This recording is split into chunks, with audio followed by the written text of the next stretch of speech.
Balanced and unbalanced signals.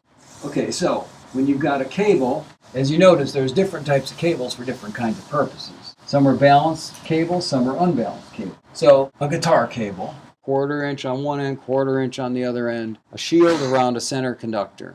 Now, the reason that it's important to have a shield is because floating in the air every day is all of this stuff, this radio waves and magnetic fields, sunspots, creating all sorts of fields. And this noise hits the shield, and then it goes through the shield, and it runs off generally. Once this is plugged in, it goes to a ground, and it doesn't create noise. So it shields the inner conductor from the extraneous noise on the outside. The issue is, though, when this is plugged in, your amplifier, your guitar amplifier, will use plus voltage there, minus voltage from the barrel. So you've got your signal, your potential difference. That's great, and it works really good. Unfortunately, the shield is also used for the low side of the signal, and it's also used to capture all the extra noise. If the cable's short enough, it works very efficiently and very well, and it doesn't have a lot of extra noise.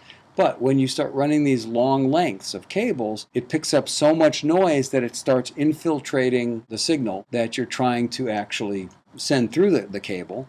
There must be a better way to do this where you can actually shield the cable for long distances and also carry the signal that you're trying to carry.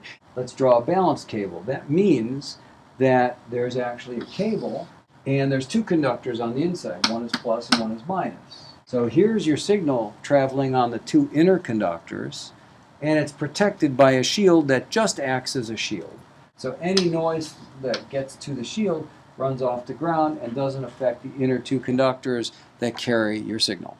It's great for long distances. So let's say you're doing a remote truck at a concert hall and you're recording it and you have to run 500 feet cable. This is how you do it. Short runs, like from my guitar to my amp standing right next to it, pretty much, or up to 20 feet or so, 25 feet, is an unbalanced cable. Works great. Usually unbalanced cable is usually for high impedance. Balanced cables are usually for low impedance. Different connectors too, because you've got this is a microphone cable, right? Where you've got the connector with the 3 pins, plugs into your microphone and plugs into your mic preamp.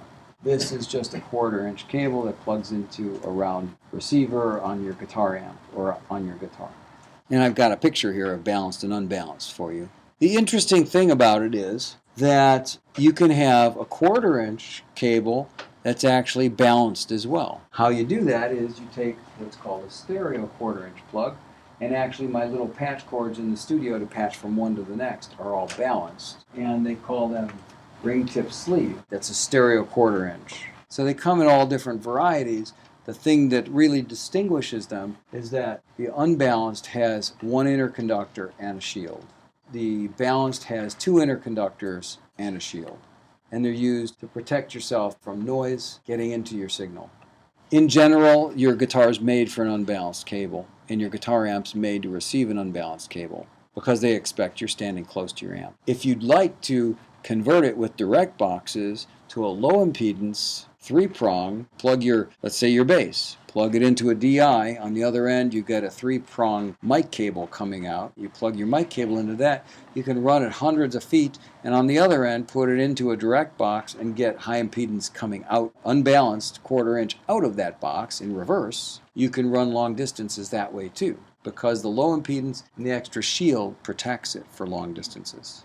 That said, you can adapt MIDI that way too. You can use MIDI in that same fashion. You can adapt a MIDI connector into a mic cable and run it long distances and then convert it back to a MIDI connector. And I did that years ago when I put together a Madonna tour. She had moving stages and MIDI running off stage from computers, and so I had to think of creative ways of making cables long enough. And during the first rehearsal, one of the stages moved over my 200-foot MIDI cable and just cut it in half. So I was thinking, well, if that happens at a show, what can I do? The whole stage was cut off from all of the sample sounds that we were using. So what we ended up coming up with is that with a sound company, they've got millions of mic cables everywhere, and they're easy to snap together and make longer. So I figured if I adapt my MIDI to become a mic cable, then I'll always be able to repair it real quick. We did that. We converted every cable into a mic cable because there were hundreds of mic cables around, and they were durable and they were low noise.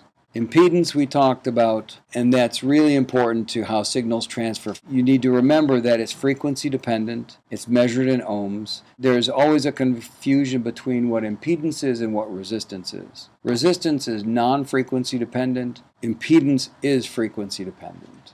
Voltage dividers, if you have a string of resistors all at different sizes, you can divide the voltage into different segments. Impedance matching, we just talked about how to get the best signal-to-noise ratio and the best signal transfer. 10 times rule, there it is, right there for everyone to see.